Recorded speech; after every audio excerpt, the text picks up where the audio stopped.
¿Qué tal? ¿Qué tal? Muy buenas noches. Yo soy Ana María Salazar. Gracias por acompañarnos en este gabinete de seguridad. Por segunda vez en el año, un autobomba o carrobomba estalló en Michoacán, entidad en la que, pese a la implementación hace algunas semanas de un plan de paz y justicia, persiste la inseguridad y violencia. La información con Alberto García Zarubi. A casi un mes de que se implementó el Plan Michoacán, con el reforzamiento de la presencia de fuerzas federales de seguridad en la entidad, una autobomba estalló frente a las instalaciones de la Policía Comunitaria de Coahuayana. El saldo de la explosión fue de 5 personas muertas, 3 policías y los 2 ocupantes del auto utilizado para el atentado y 11 heridos. El ataque se registró a las 11:40 horas del pasado sábado, afectando no solo la comisaría municipal, sino los comercios aledaños. Fue alrededor de las 11 horas con 40 minutos del día de ayer, 6 de diciembre del 2025, que se registró una fuerte explosión afuera de las instalaciones de la Policía Comunitaria allá en Coahuayana. La mañana de este lunes, el gobernador de Michoacán, Alfredo Ramírez Bedoya, informó que no se ha definido el móvil del atentado y que la cifra de personas fallecidas se mantenía en 5. Dentro de todo el impacto de este tema, complejo, muy delicado, hay un dato que creo que es relevante, que no hubo víctimas civiles que lamentar. La Fiscalía General de la República atrajo las investigaciones e informó el mismo sábado 6 de diciembre que asumía las indagatorias por el delito de terrorismo, por lo que la Unidad Especializada de Investigación de Terrorismo, Acopio y Tráfico de Armas sería la encargada de coordinar los trabajos. Sin embargo, ayer domingo, la Fiscalía General de la República aclaró que una vez que se levantaron las primeras indagatorias, las investigaciones las realizaría la Fiscalía Especializada en Delincuencia Organizada. Ya no se habló de terrorismo. La presidenta Claudia Sheinbaum solicitó a la Fiscalía General de la República explicar por qué se modificó la clasificación del atentado, con el objetivo de darle transparencia a las investigaciones. Tiene que ver muy claramente cómo se clasifica un delito de terrorismo en México, qué quiere decir en términos del Código Penal o delincuencia organizada, y también saber exactamente qué pasó. Esta no es la primera vez que explota un auto en la comunidad de Coahuayana. En febrero de este año, un vehículo estalló en la entrada del pueblo sin provocar lesionados ni daños materiales. Para El Financiero Televisión, Alberto García Zarubi. Y ante esta situación, el secretario de Seguridad y Protección Ciudadana, Omar García Harfuch, insistió en que la explosión del coche bomba no fue un acto de terrorismo. No es por terrorismo, como sabemos en la ley tanto mexicana como internacional. Pues el terrorismo es para imponer objetivos políticos, ideológicos, religiosos o sociales. En este caso es específicamente son actos criminales para ampliar sus actividades criminales. Ahora, el secretario también detalló que la explosión obedeció a una pugna entre grupos delictivos y prueba de ello es que las 2 personas llegaron a bordo del vehículo. Son 2 personas que pertenecen a un grupo delincuencial. Son grupos delictivos, como ya lo mencionamos, es las células afines a Cártel Jalisco, Cártel de Tepalcatepec, Cárteles Unidos, y que también muchas veces han agredido a policías comunitarias.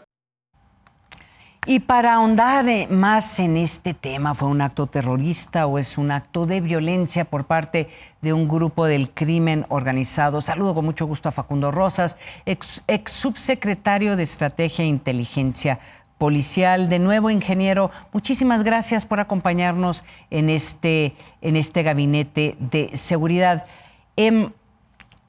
Durante tu experiencia en la policía, cuando estabas en la Policía Federal y dirigías la Policía Federal, también sé que hubo un momento que trabajaste en el CISEN algunos años. Este tema de terrorismo siempre ha tenido una connotación política, además de una connotación de una estrategia en materia de seguridad nacional. Pero en tu experiencia, por ejemplo, en Ciudad Juárez o en otras partes del país, este tipo de carrobombas o este tipo de atentados, ¿cómo se clasificaban? Como terrorismo. No hay que tenerle miedo a la palabra, porque si se hace lo contrario, se puede estar dando facilidades a quien haya cometido este delito.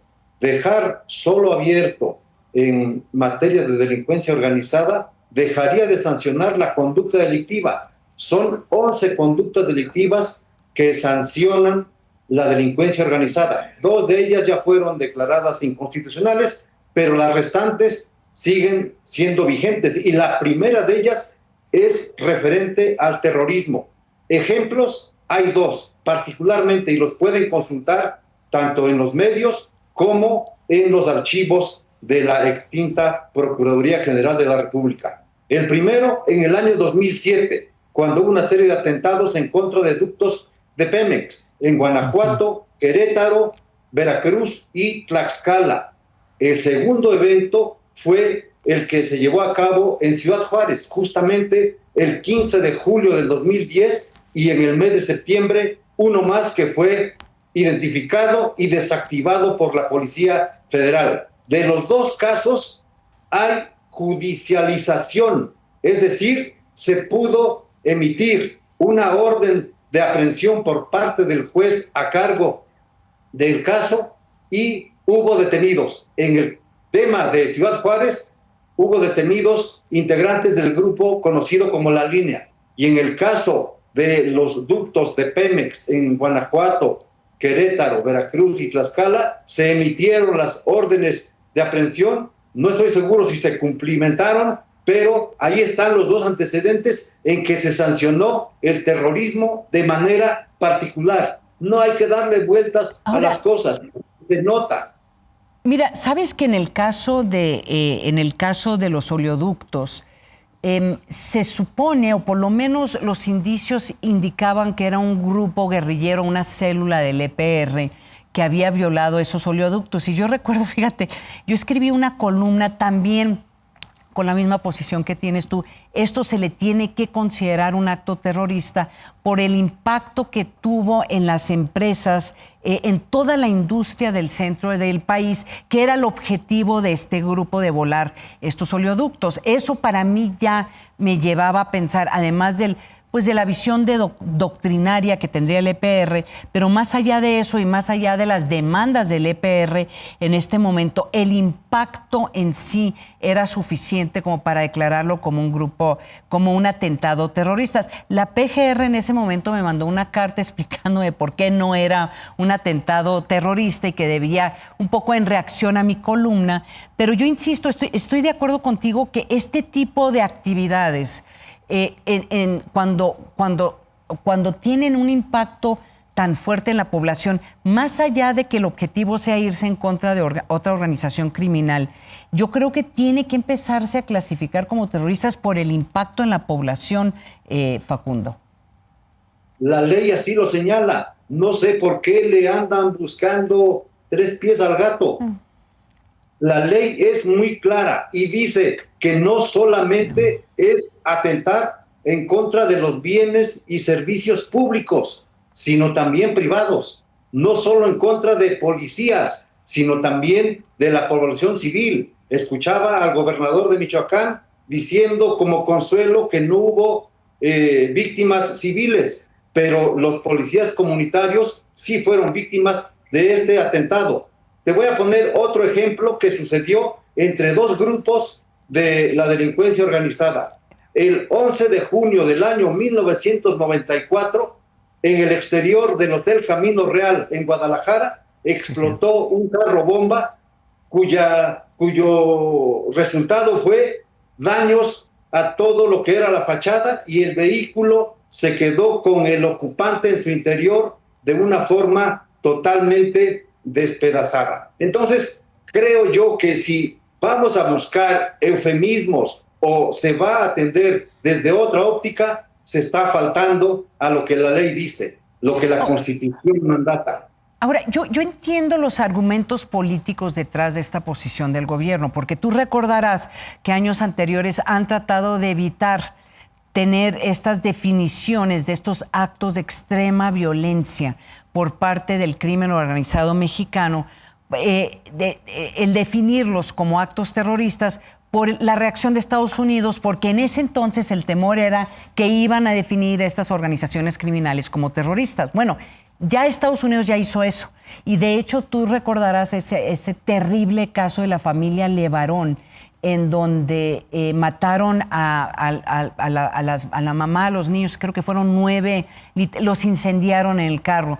Y el gobierno de México no quería definir eso como un acto terrorista, a pesar de lo atroz que era este acto, pero también yo lo percibía como, o parecería que era un mensaje para otras organizaciones criminales. Entonces, el hecho es de que desde la óptica de Estados Unidos ya son grupos terroristas. Entonces, creo que el problema ahora es el mundial, Facundo.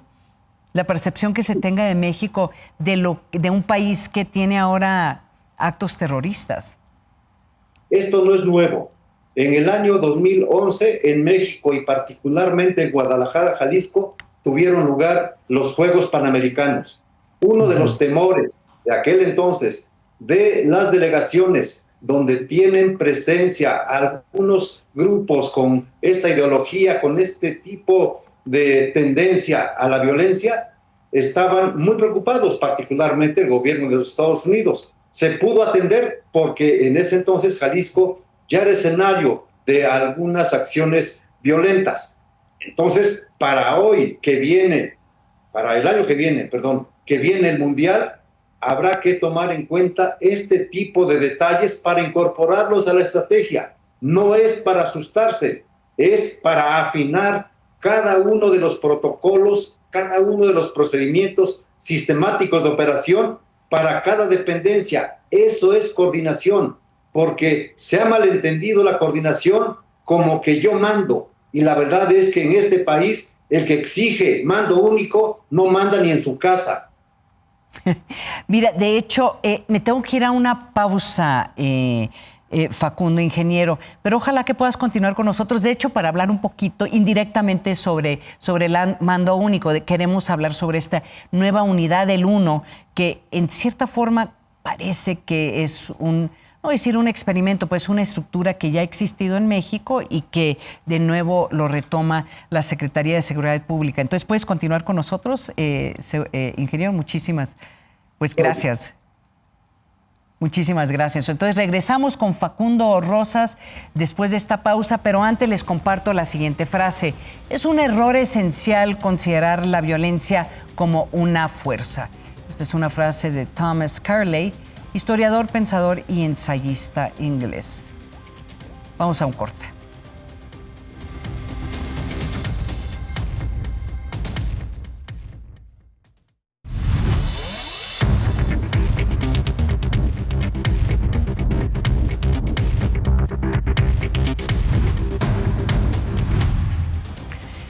Gracias por continuar con nosotros en este gabinete de seguridad. Mire, en mi columna que se publica en El Financiero, esta semana lo titulé Los retos de la fiscal, parte 1. Comento o subrayo que el reto más difícil que enfrentará la nueva fiscal Ernestina Godoy en verdad no tiene nada que ver con la supuesta independencia de la Fiscalía frente a la presidencia, ya que el tema de la independencia de los ministerios públicos o de la Fiscalía General de la República o también Procuraduría, como se llamaba antes la Procuraduría General de la República, tiene que ver más con la voluntad política del Ejecutivo. Si el presidente o la presidenta quiere que la fiscalía o la fiscal sea independiente, es una decisión de ella, no importa lo que diga la Constitución. Y eso es una realidad por hecho. De hecho, por eso en esta columna yo narro cómo en Colombia se vivió la experiencia de una reforma constitucional en donde iban a tener a un fiscal, entre comillas, independiente, y resultó que este fiscal, que era Gustavo de Greiff, el primer fiscal general de la Nación de Colombia, pues resultó tener y hacer negociaciones con el crimen organizado de una forma que no necesariamente lo respaldaba la legislación vigente y tenía acercamientos con estos grupos, estos criminales, que también le estaba creando muchos problemas al entonces presidente de Colombia, que era César Gaviria.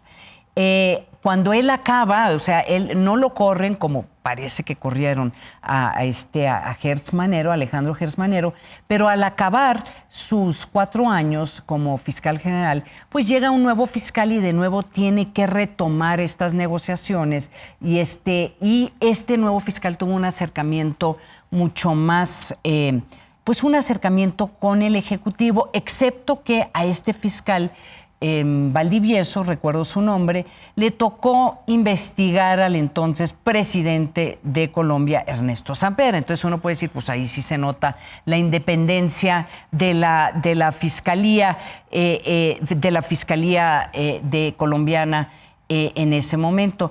Y mire, este tema de coordinación de la estrategia de seguridad y sobre todo la coordinación que se tiene que tener en el Ejecutivo de casi cualquier país latinoamericano, pero particularmente el de Colombia y en el caso de México, esa relación que se tiene que tener con Estados Unidos, es difícil estar exigiendo una independencia cuando esa coordinación es fundamental para la estrategia de seguridad nacional del país. Y lo que pasó en Colombia fue unos años después hubo una reforma constitucional en donde básicamente el fiscal o la selección del fiscal tenía una cercanía mucho más al Ejecutivo, ¿sí?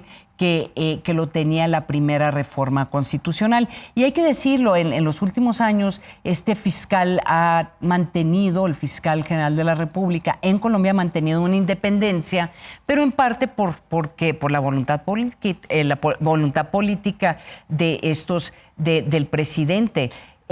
Mire, para que ustedes entiendan la independencia que tiene el fiscal de Colombia, pudo investigar, creo que eran 80 legisladores, que la mayoría de ellos eran partidistas del entonces presidente Álvaro Uribe, y de esos 80, más de 30 acabaron en la cárcel, ¿sí? 30 legisladores en turno acabaron en la cárcel.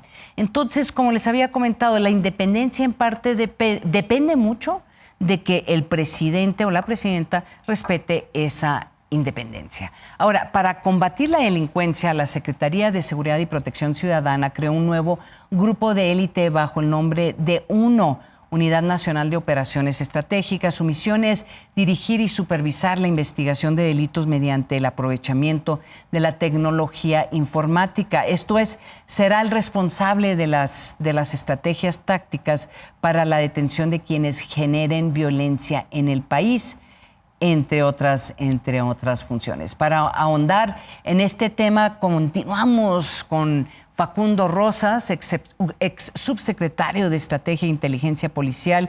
De nuevo, Facundo, gracias por continuar con nosotros.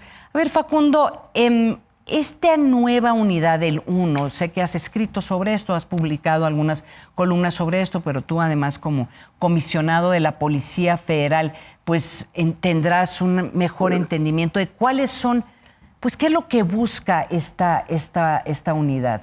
¿Y cómo difiere de lo que hacía la Policía Federal en ese entonces cuando tú estabas al mando? Buenas noches, Ana María. No difiere mucho.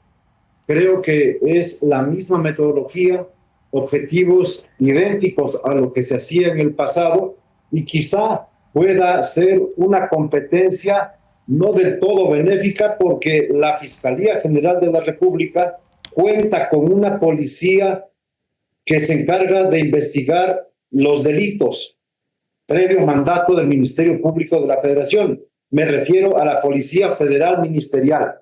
Entonces, hoy tendríamos, con la creación de esta nueva corporación, pues 3 haciendo lo mismo.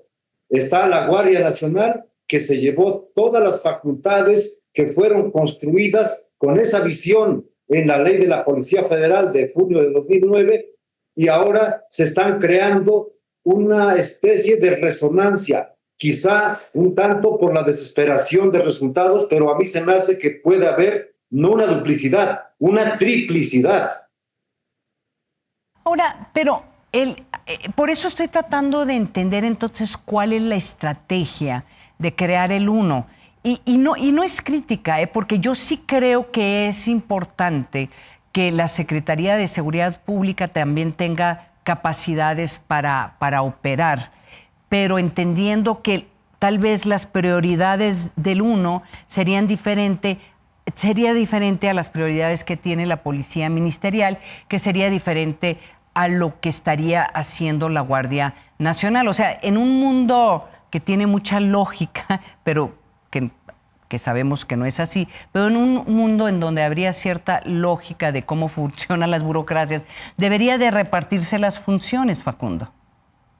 Sin duda, yo creo que si este nuevo cuerpo de agentes de policía se crea en esta coyuntura, lo que busca es atender las prioridades del Gabinete de Seguridad. Creo yo que la Guardia Nacional no solo tiene personal suficiente, quizá tenga en demasía. El nuevo cuerpo, yo calculo que no debe rebasar los 10,000. En el caso de la Policía Federal Ministerial, ronda los 5,000, no pasa de ahí. Entonces, yo creo que si le van a encargar las prioridades del Gabinete de Seguridad o conducir la estrategia de seguridad en los próximos años, pues tendrían que fortalecerla y cuidar mucho de que no vayan a competir. Lo que mencionabas hace un momento, Ana María, la coordinación es muy importante, pero la coordinación se ejerce con liderazgo, no con imposición. Se ejerce compartiendo metodología, no información, porque bueno, el sigilo de la carpeta de investigación así lo exige. La cosa es que nadie rebase los límites que la ley le marca. El policía de la 1 no tiene facultades para investigar y perseguir los delitos de manera autónoma. Él depende del Ministerio Público. Entonces debe haber una coordinación estrecha, no competir, complementarse, y solo así tendría en el futuro resultados positivos. De otra forma, se estaría repitiendo algo que en el pasado ya sucedió y que no tuvo los mejores resultados. Pero a ver, Facundo, ayúdanos, danos un ejemplo de cómo funcionaría esto.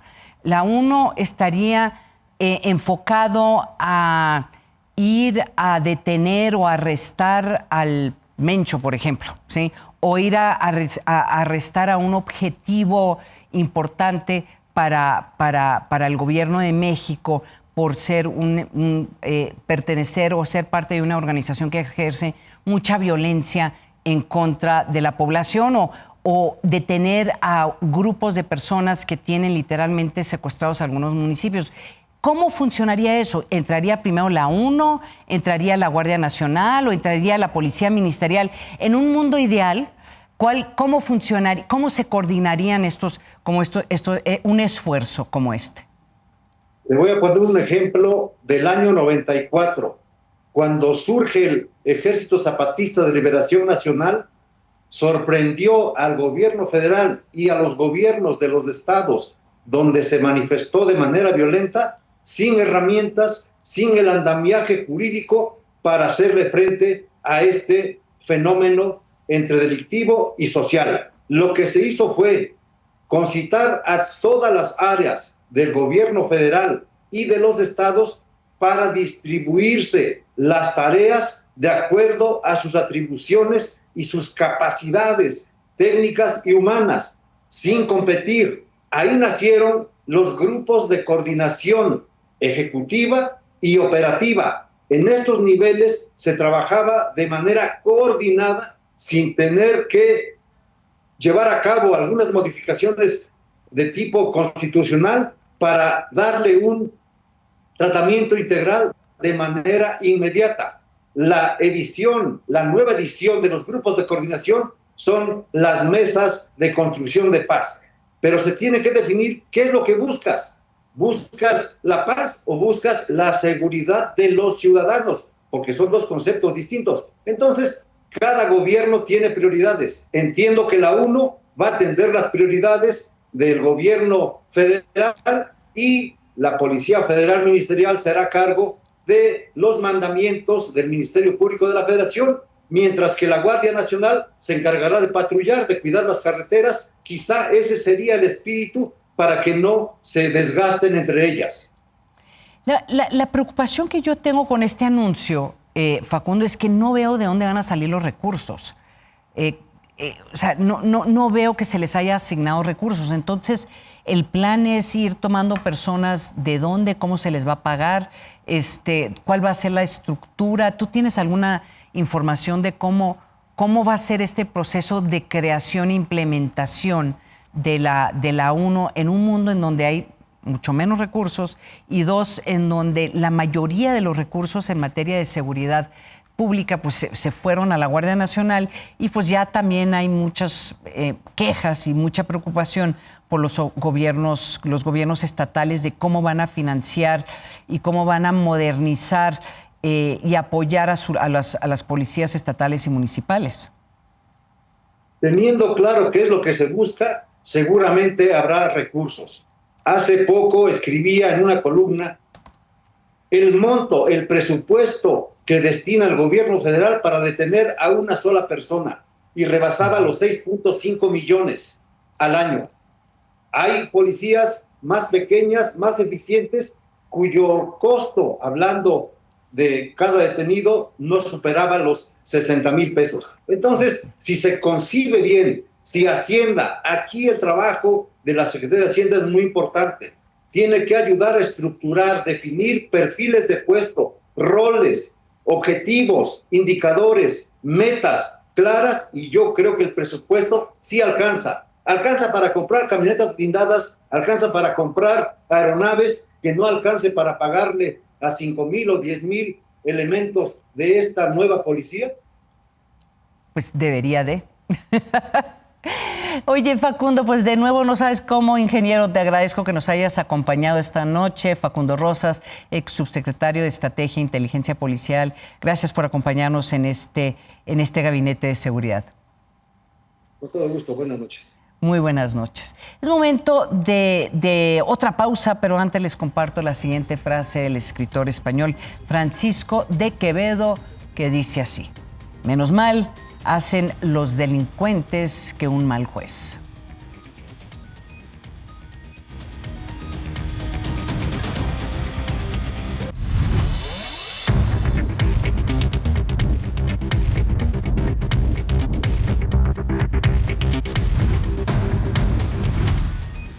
Gracias por continuar con nosotros en este gabinete de seguridad.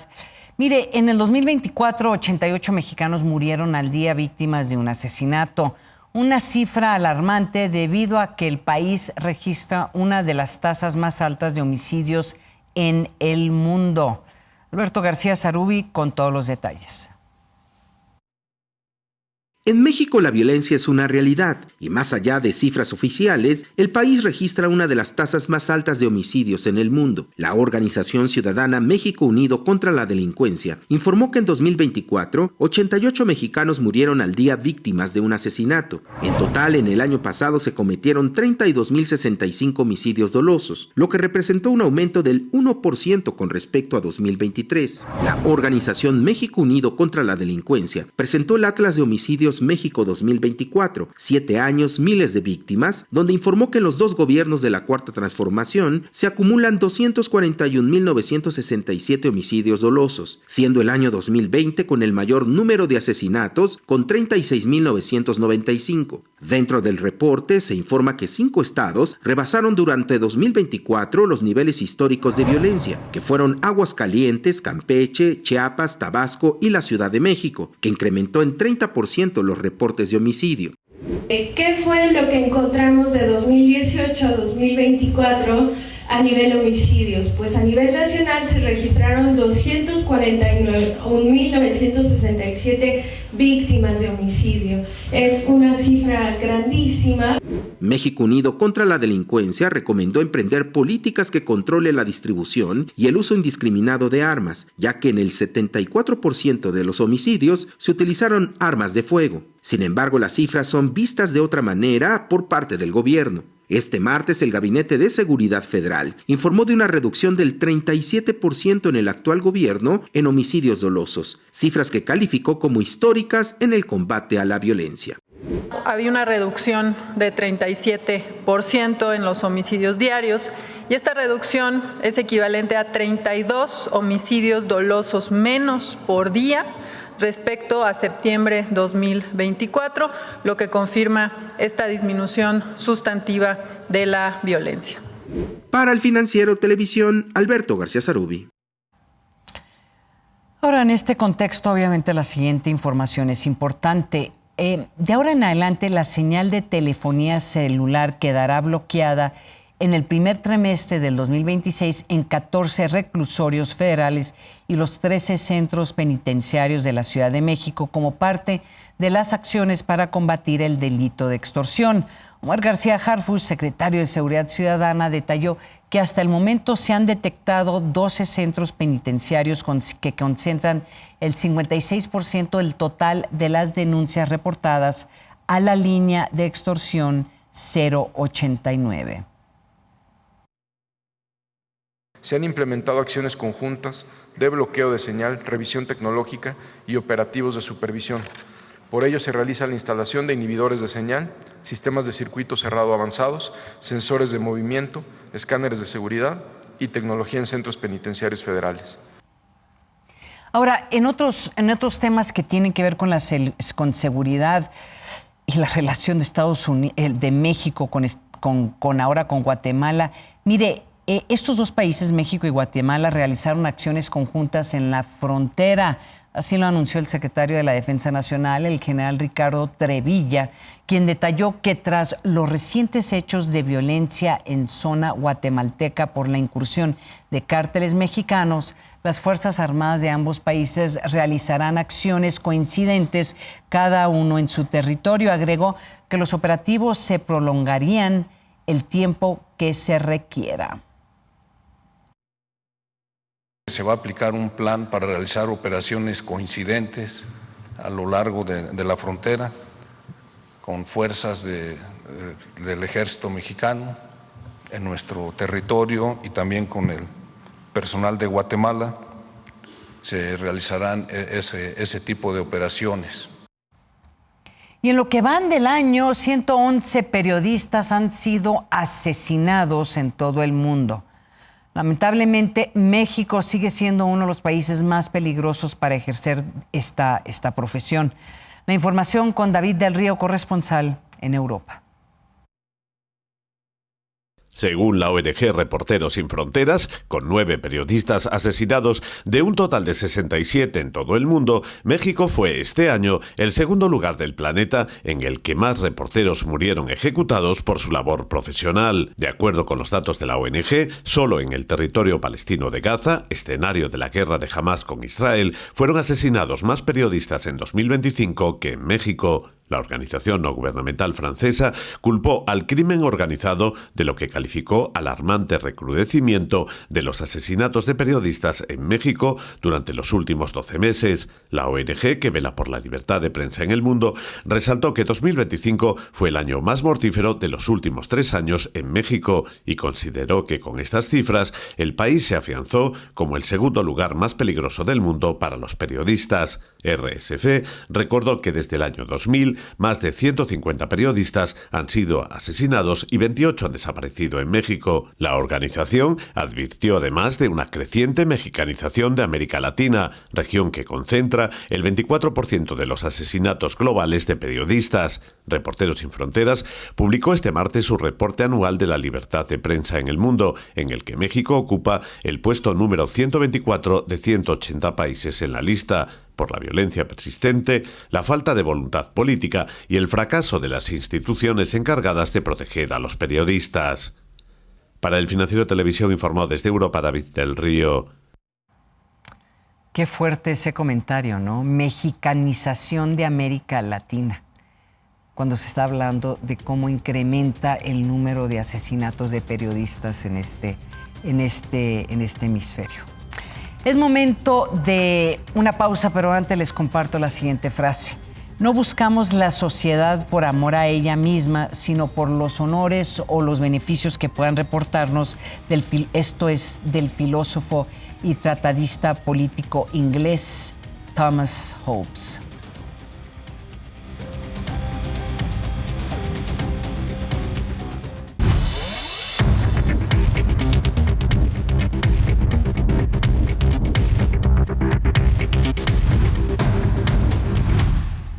Gracias por continuar con nosotros en este gabinete de seguridad.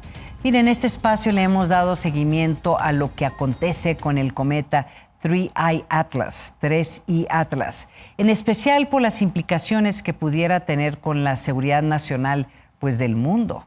De nueva cuenta, tuve la oportunidad de platicar con el profesor Abraham, se le conoce como Avi, Abraham Loeb, profesor de ciencias y director del Instituto de Teoría y Computación de la Universidad de Harvard. En esta ocasión le pregunté que si nos podría contar qué es lo nuevo que hemos aprendido sobre 3I Atlas, y esto fue lo que me respondió. Thanks for having me. It's a great privilege. Science is guided by evidence and the humility to learn something new. And indeed, we have additional data on 3I Atlas after it passed closest to the sun on October 29th. Many images from amateur astronomers revealed the jets coming from this object in different directions, some in the direction of the sun, perpendicular to it, and away from the sun. And just today, we had a Hubble Space Telescope image, the second one taken of 3I Atlas, and it shows a teardrop shape of the glow around this object extended towards the direction of the sun. This is the same as we saw at a larger distance when 3I Atlas was approaching the sun rather than running away from it. And in both cases, the glow around it, the halo of glowing gas and dust around it, was extended towards the sun. And the question is why? Because this is an anti-tail, where a tail is often what you see around comets, where the dust and gas are getting pushed away from the sun. In this case, we seem to see the glow towards the sun. And one possible interpretation is that the object is being separated from a swarm of smaller objects around it. And we did detect non-gravitational acceleration of 3I Atlas, meaning it's pushed away from the sun by an additional force compared to the force of gravity. And if that is the case, then it gets separated from a large swarm of collection of smaller objects, and perhaps that is the reason why the objects are lagging behind it and create this halo of scattered sunlight that is extended in the direction of the sun. Another thing is that thanks to this non-gravitational acceleration, it turns out that 3I Atlas will arrive to Jupiter on the 16th of March 2026 at a distance that is exactly the distance where Jupiter's gravity dominates over the sun's gravity. And that precision of almost 4 significant digits of it arriving exactly to that distance is surprising and interesting. And it raises the question of whether this trajectory was designed, because that's the distance where a technological object would deposit devices that can be put in the Lagrange points around Jupiter. These are points where you don't need much fuel for course corrections to keep them there. So the coming weeks and months would be particularly exciting as 3I Atlas gets closest to Earth on the 19th of December.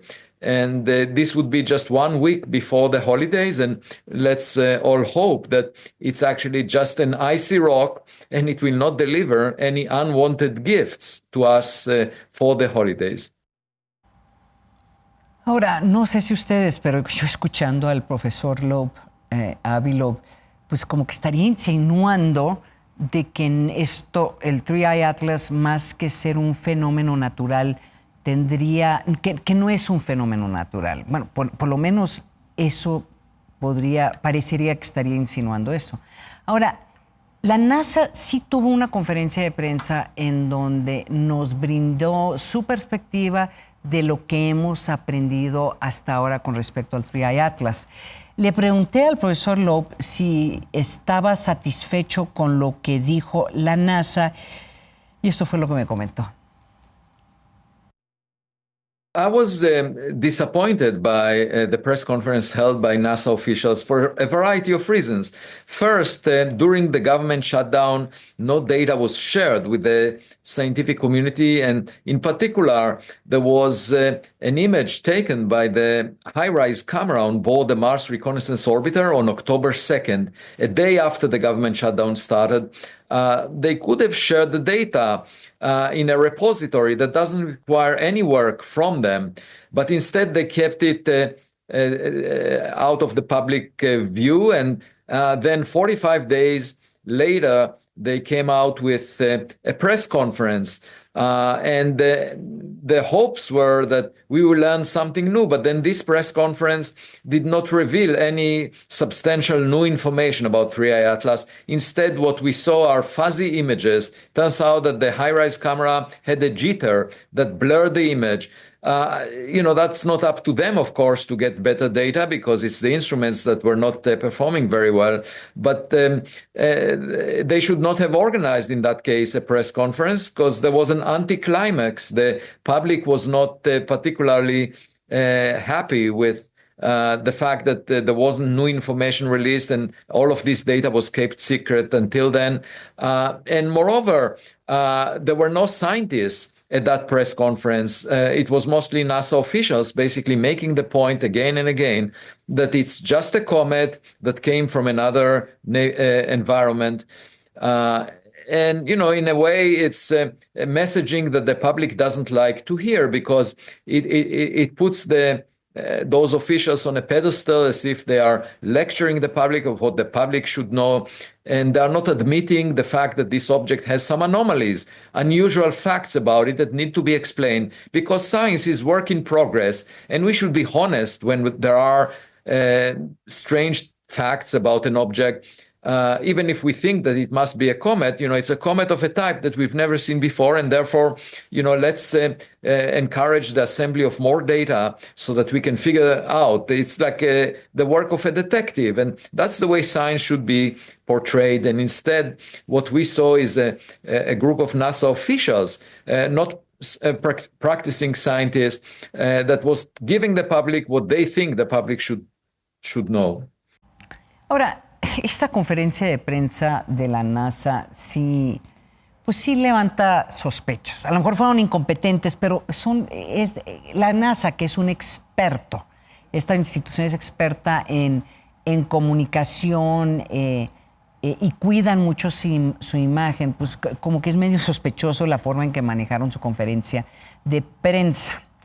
Entonces le pregunté al profesor Loeb cuál es su postura, basándose en la información que tenemos hasta el momento. ¿Qué es el Three Eye Atlas? Y esto fue lo que me dijo. So Three Eye Atlas is most likely a natural object just because we in the past knew or learned about natural objects. We have never seen a clear technological signature from objects that came into the solar system from outside. And we do see gas that looks familiar, like carbon dioxide, carbon monoxide, water around it. But there are features of it that are truly surprising, that it came in the plane of the planets around the sun to within 5 degrees, where most objects are coming at a large angle relative to this plane.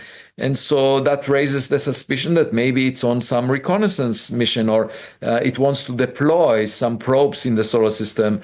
And it's relatively massive compared to previous objects that we have seen from interstellar space, at least of order 1 million times more massive than the first one, Oumuamua. And so why do we see such a big package arriving at our backyard?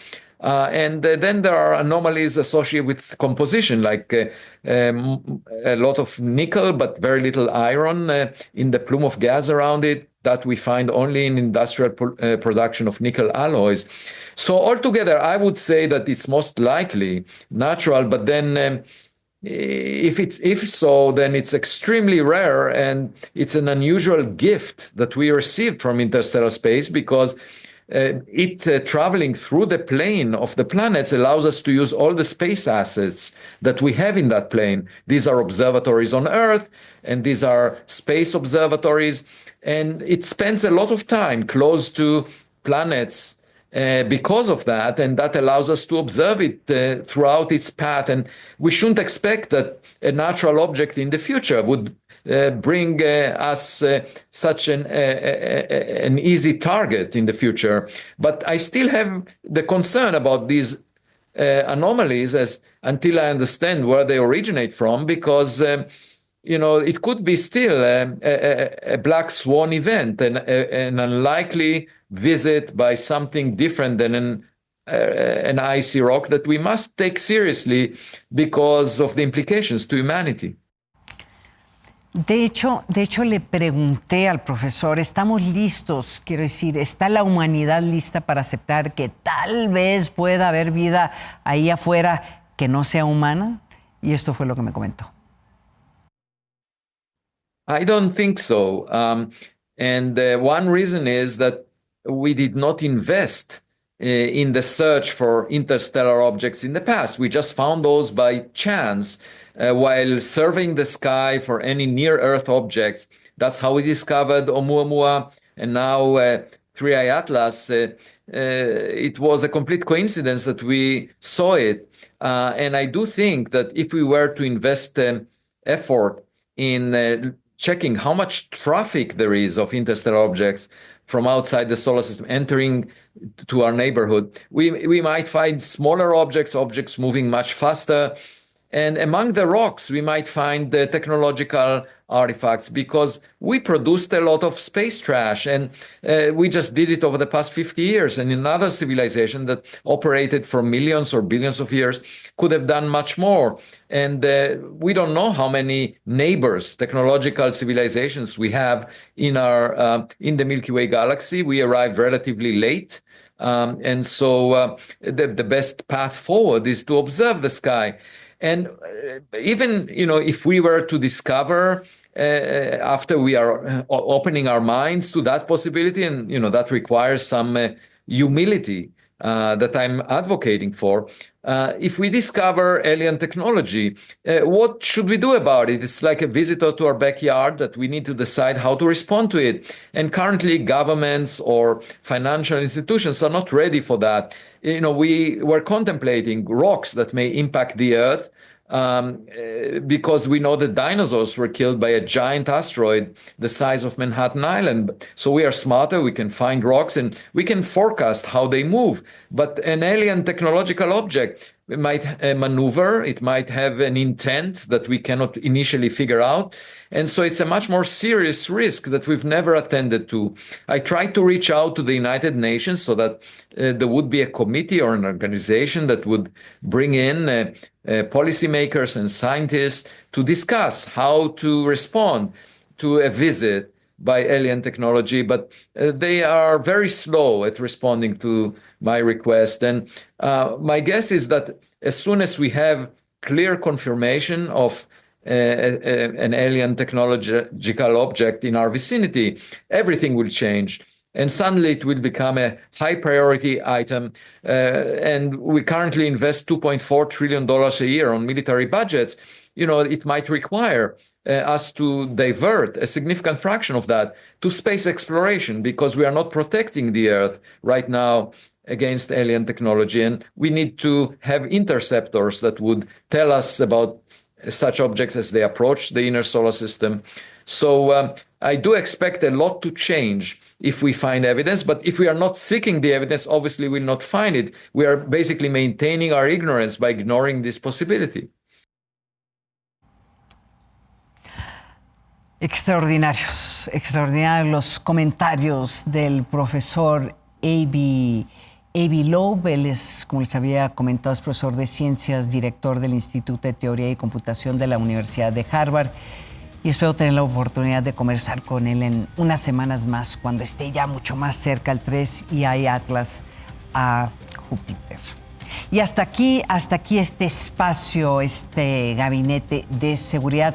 Les recuerdo y los invito a que me acompañen este viernes en Aldea Global a las 9 de la noche, aquí por El Financiero Televisión. Yo soy Ana María Salazar, que tengan muy buenas noches. Hasta pronto.